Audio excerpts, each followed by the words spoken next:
On episode 103, I have the privilege and the honor of having a conversation with my new bestie, Lena. How are you today, friend?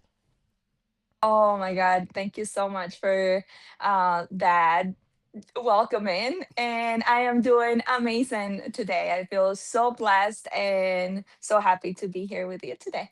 Therefore, encourage one another and build each other up. First Thessalonians 5:11. Welcome to the Bar and Friends podcast, where it's my space, your story. King coming back, Holy Spirit speak on me. Yeah, yeah, yeah, yeah, yeah, yeah, yeah, yeah, yeah, yeah. Baptized to the day of the birth. Every day we gon' work to the day he returns. It's automatic.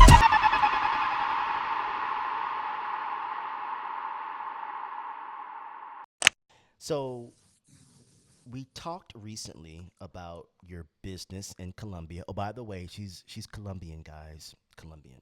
Um, That- that for sure. That job was your baby, and when COVID took it out, I want to know like what did that actually do to you personally? Like what part of Lena had to die in that season? Oh, wow. Um, just to a little recap, I'm from Colombia and I had my two businesses in Colombia. They were hair care businesses, they were part of franchise. And when I opened the business, it was a boom. It was incredible. I was able to open the very first store.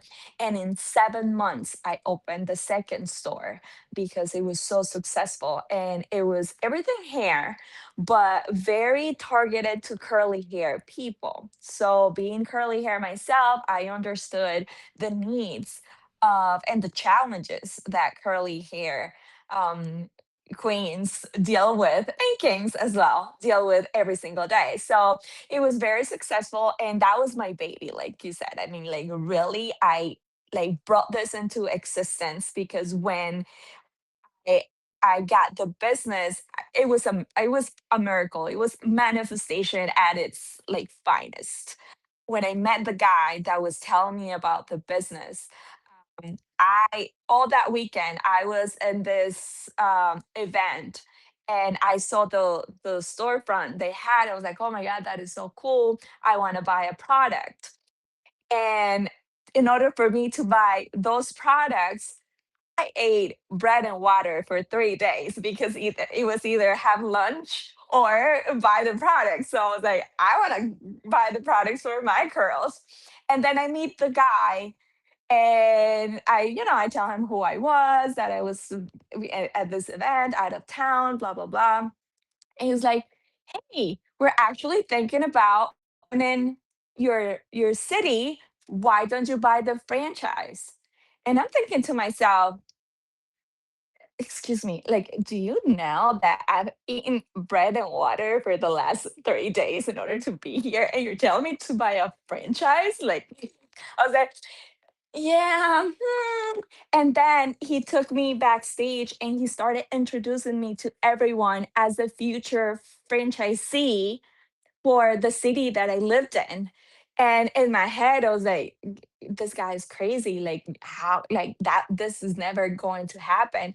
And he sat me down without, I mean, this guy didn't know anything about me. And he showed me the whole expansion of the franchise. And after that, I looked at him and I told him, like, listen, I want you to know that right now I don't have the funds to do this, but I'm going to do it. And he's like, okay. I went back home and I had in my head, it was like, we're going to have this business, we're going to have this store. And in about a month and a half, I sold my car. I touched every single door possible. And in about a month and 8 days, we opened the first store. And if I had the time to like explain every single thing, you'll be like, oh no, that was impossible. Everything about it it was impossible. I had to move cities. I had to find apartments. I had to like grab coins to pay for transportation to get to the other place. And so to me, it was just like a gift from God for sure. Like everything was so smooth, and He just like, here's your gift. So I birthed this thing. I opened my second store in June. Let's see, first store was October 2018, second store was June 2019, March 2020, COVID shut us down.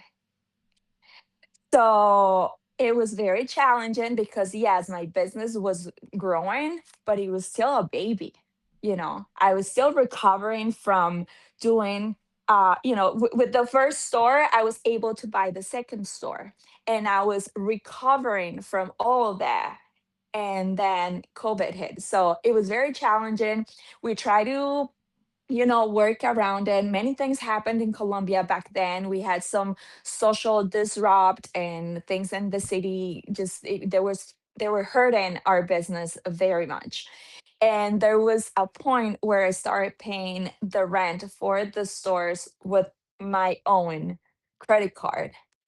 I was like, okay, this is not very good. This is not looking good. And then I was faced with with the decision. Okay, do I keep going? Do I keep hustling? I had some issues with the franchise that they were doing good. They were doing things that were not looking after my own interests but themselves. So I just had to sit down with myself in the same way that I sat down to make the commitment that I was going to open the stores. I had to make a commitment with myself. Like, is this going to drag me down? And is this going to like lead me to the gutters, to a place of no return, right? Because when I'm paying like 2 3 months rent with my own credit card, there is a return. But if I go into like a year or so, or 6 months, and I'm personally just down with the business, then there's no going back. And I think that's what changed that moment in my life, and that was the biggest gift of the whole experience, is to give me it was for me to learn when to let go, for me to learn that there is a time for everything, and that it is okay to let go, even if it feels like a failure. Even if it feels like a failure. Because at the end of the day, there's always a divine plan. And even if the result, even if I don't like the result at this moment, it has a purpose and it's happening for a reason. Now, it's up to you if you take that and just cry about it the whole year. Oh, I lost my business. Oh, COVID, and I'm sad, and poor me. And you make like uh, uh, uh, you take the situation and don't grow from it.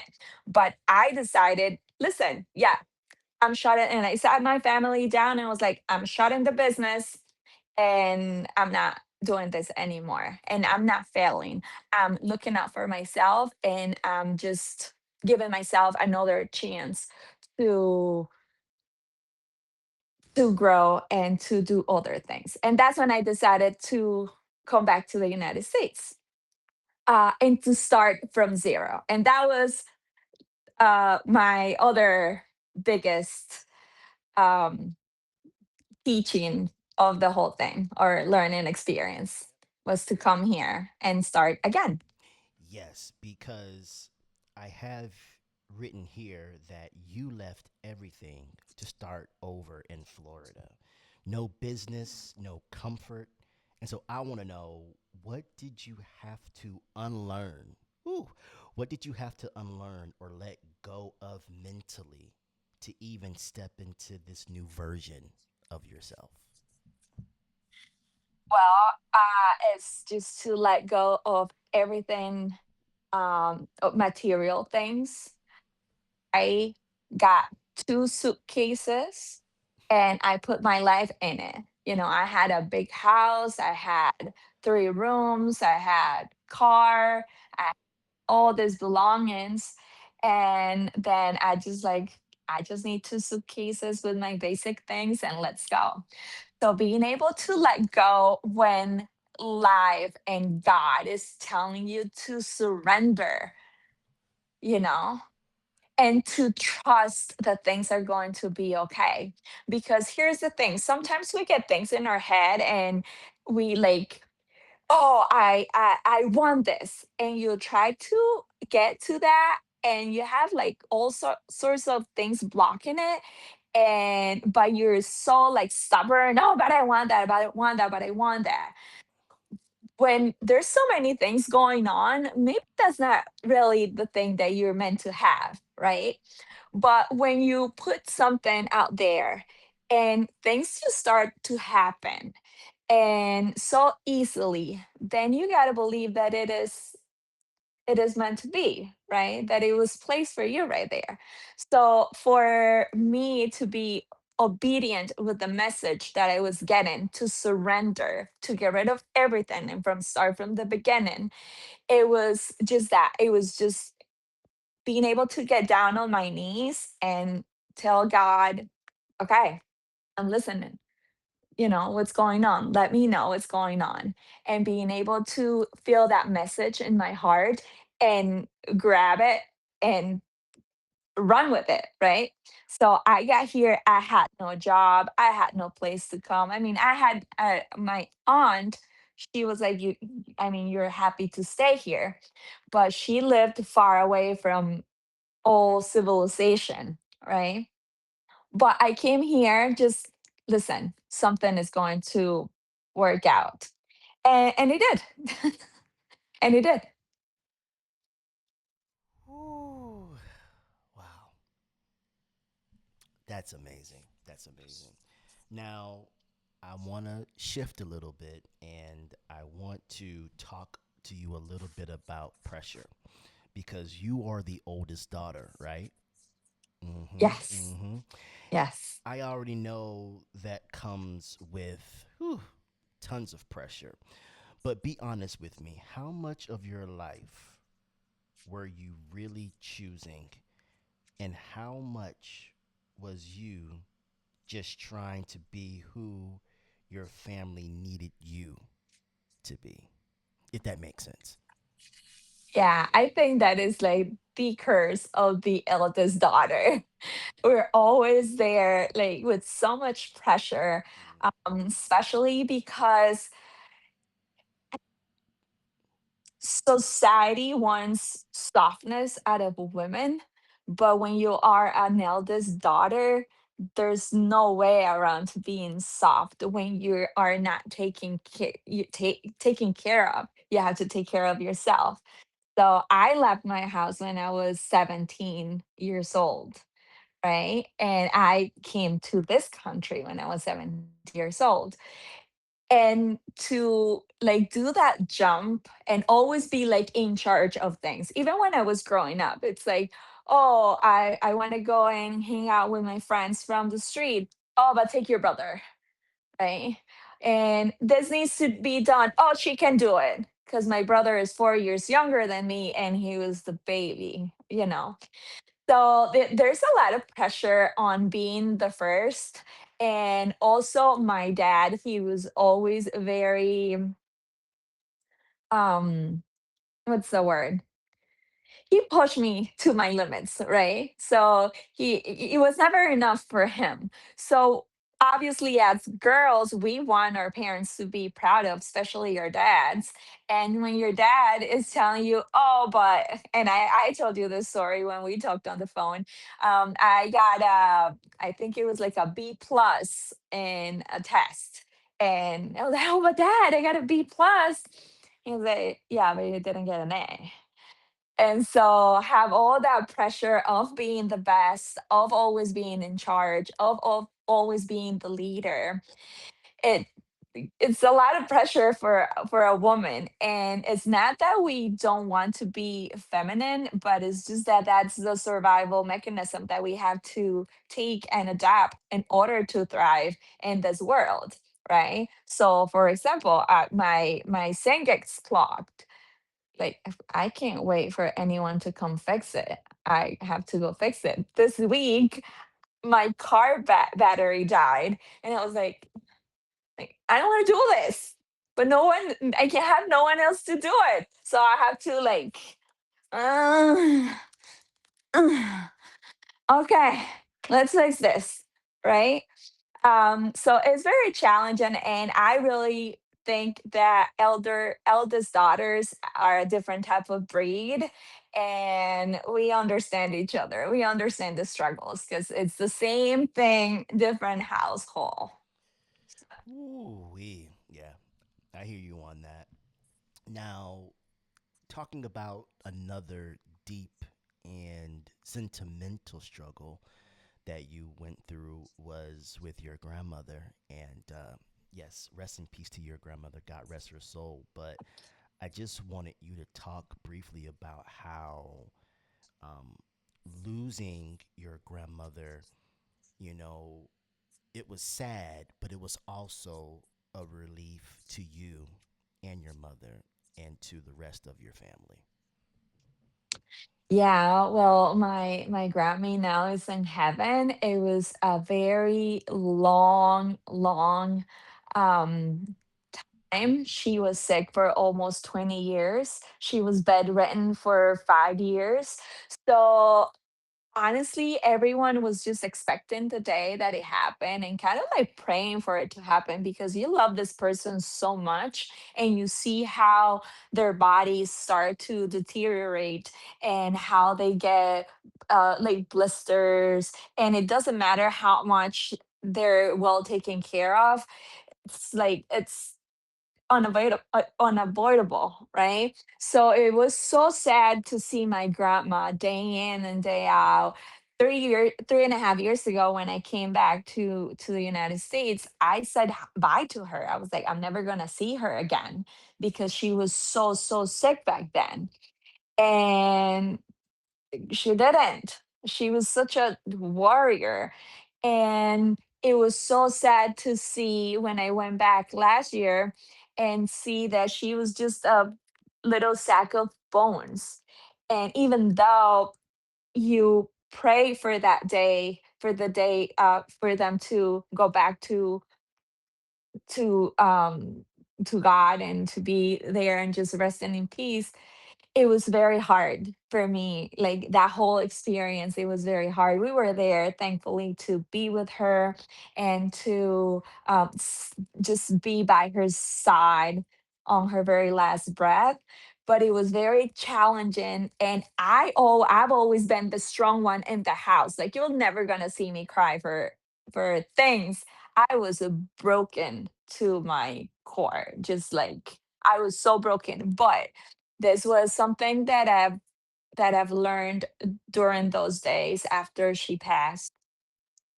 My family was like, "But you're always so strong," and I said, "I am strong 365 days out of the year. I want to let myself express what I'm feeling, and I'm feeling sad." So I think that was very powerful for me to really show emotion because a lot of times in my life I haven't shown emotion because you have to be strong. You can't show anyone you're crying or that you're being weak, right? And I was like, this has to nothing to do with weakness. It has everything to do of me expressing and my grandma allowing me to express the emotions that I'm feeling. And I was feeling sad. So I allowed that for me to happen. And now I'm just, and I've learned so much from her because my grandma was without food or drink because she stopped eating. Like she couldn't take like she's like, I don't want this anymore for 9 days. 9 days. And so now I look at life very differently. When if I'm at work and my feet hurt, I always think my grandma was in that bed for 5 years and never complained. Why am I going to complain for being on my feet for 6 hours? Right? If I get hungry, like, oh my God, I'm hungry. Like before, I was like, oh my God, I'm starving. Now it's like, yeah, I mean, you ate 4 hours ago. What are you talking about? Your grandma didn't eat for 9 days. You're gonna be okay. All right. So she brought me a lot of things, and but I think the most important thing I've learned from her in her very last days was her courage. She was so courageous, and she was fighting until the end. And nowadays, I just choose to be courageous every day, and I really believe that she is the reason why I'm doing all these things that I'm doing, why I'm going live, why I hit play with the very first video, why I hit live for the very first live, because I am embodying that courage that she showed me until the end. So it's been it's I always have her in my heart, and at times I get sad, but mostly I'm just grateful that I was her very first granddaughter. I was her favorite. I like to say, and that I had time to really enjoy that wonderful person that she is. And something that I hadn't told you, the day that I hit live, I picked that specific day, March 20th, because on January 20th, I flew back to Colombia. And I was just hoping that I could spend time with her. And she was so brave. She was so sick, but she was so brave that she waited for me. So that day I was celebrating the 2 months anniversary, let's call it, that I got to see her and be there with her. And she passed away 3 days later. So I was able to be with her for 3 days. So that's why that March for 20th was so important, and that's why I couldn't break my promise. And I think that's is another lesson that I've learned. Always find your very strong why. If you don't have a strong why, if my why for going live was to make money, right? Listen, I can go to my job and make money tomorrow, right? So if my goal for my why for losing 5 pounds is to wear those cute jeans, girl, you're gonna look cute even with those 5 pounds, right? But if you have a specific why, then it's different. If your why of losing weight is so you can run with your kids and play sports with your kids, then it turns out different. So it was very different for me to hit that record button because I was honoring my grandma's um and everything that she went through. If I had not hit record that day, it was like my grandma's suffering for those very last few days. It was all in vain, you know.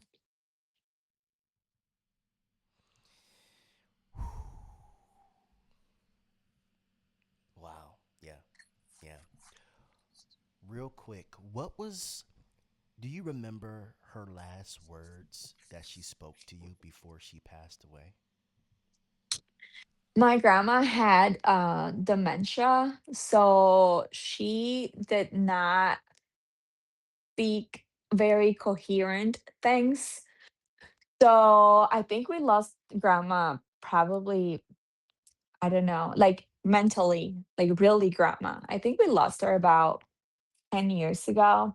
Then we would have like little sparks from her. Like she forgot every single of her grandchildren, and the last one was me. Like every time I will come, she knew it was me, and she would like call me by my nickname that she had me, and then I was the last one that she forgot. So I really don't remember what was like the last like real conversation that we had. I was there in December. So I went home to December, and I was with her the whole time for, I think it was 12 days. I was there with her. I came back to the US, and then I flew back 10 days later because she got so sick, right? And we knew that was the time. But so this 3 last days that I got to spend with her, she was gone. I mean, she was just there, uh, struggling, breathing, but she didn't speak anymore. But back in December, even when like I will come to her and say, "Hey, grandma, how are you doing? How are you today?" She always tell me, "I'm great. Great." Even though she had been in that bed for 5 years, even though she had not scars, scabs, or what's it called? Like pressure scabs and stuff, even though her mind was gone. But every time I asked her, "How are you today?" she always said she was great. So that right there. Even though her mind was gone so long ago, she always decided to feel great regardless of her situation. And I take that as a and I am like that, and I show it as a badge of honor. I'm always gonna tell you I'm great. Great. Me too. Me too, for sure. As we wind this episode down, um, do you have any last words to anyone? Anything encouraging that you would like to share? Well, I think that just what's been working for me lately, believe in yourself, even if you have to fake it.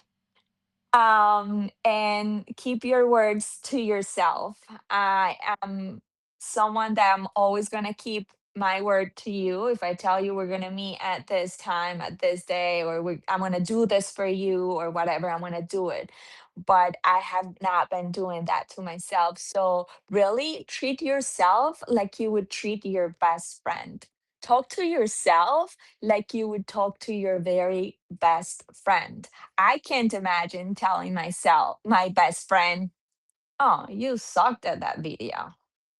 Like, "Oh, you're," or whatever. I mean, be kind, make your internal voice a powerful voice. Right? That's going to make a lot of difference. And just do it anyway, because perfectionism, it's not cool anymore. It's out of style. Right now, being perfect is not in. Doing imperfect things, that's what's going on. And I think about that every single day. When I go live, I play the same song. Is this the song is called Unwritten by Natasha Bedingfield.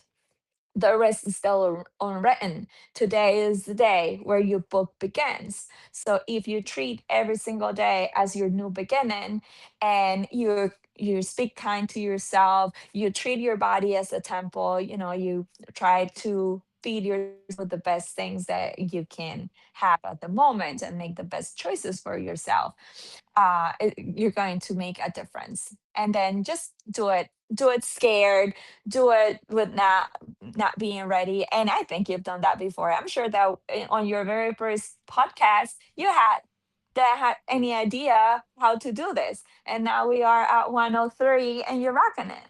So True, just do it. true. Just do it. Just do it. Just do it. I Just do love it that. anyway. I love that. Lena, thank you so much for coming on episode 103. I appreciate you so much, and we've got to do this again soon.